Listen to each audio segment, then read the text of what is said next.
John Mulaney hosted a near-perfect SNL last night, and oh yeah, the real Kamala Harris showed up. Here are the highlights and lowlights of last night's show. Highlight number one, the cold open. I was really surprised by how hard they went after Trump in this cold open. There was some pretty biting stuff in there. And then I thought that Kamala Harris's appearance was fascinating, because it felt kind of risky for her to be there so close to the election.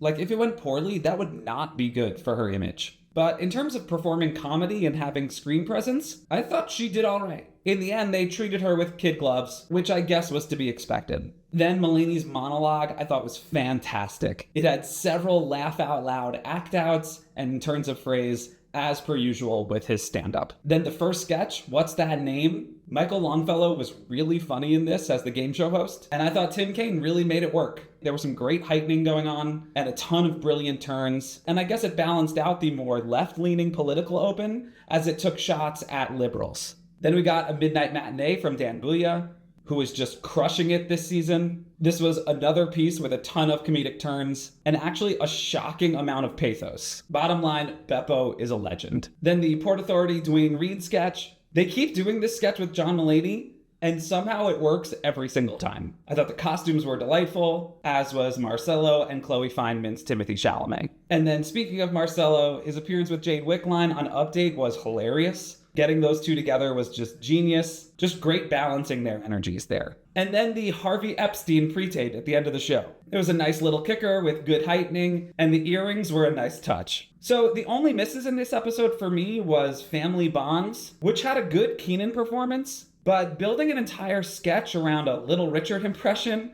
made it feel instantly dated. And then Heidi Gardner as Reba McEntire on Update. Her physicality was fun, but the jokes just didn't land for me. Maybe I'm just not a big enough Reba fan. I don't know. Look, I do not care how many comments I get saying SNL isn't funny anymore, because the show has been on a tear as of late. It's been very good this season. And if you're not watching, you're missing out.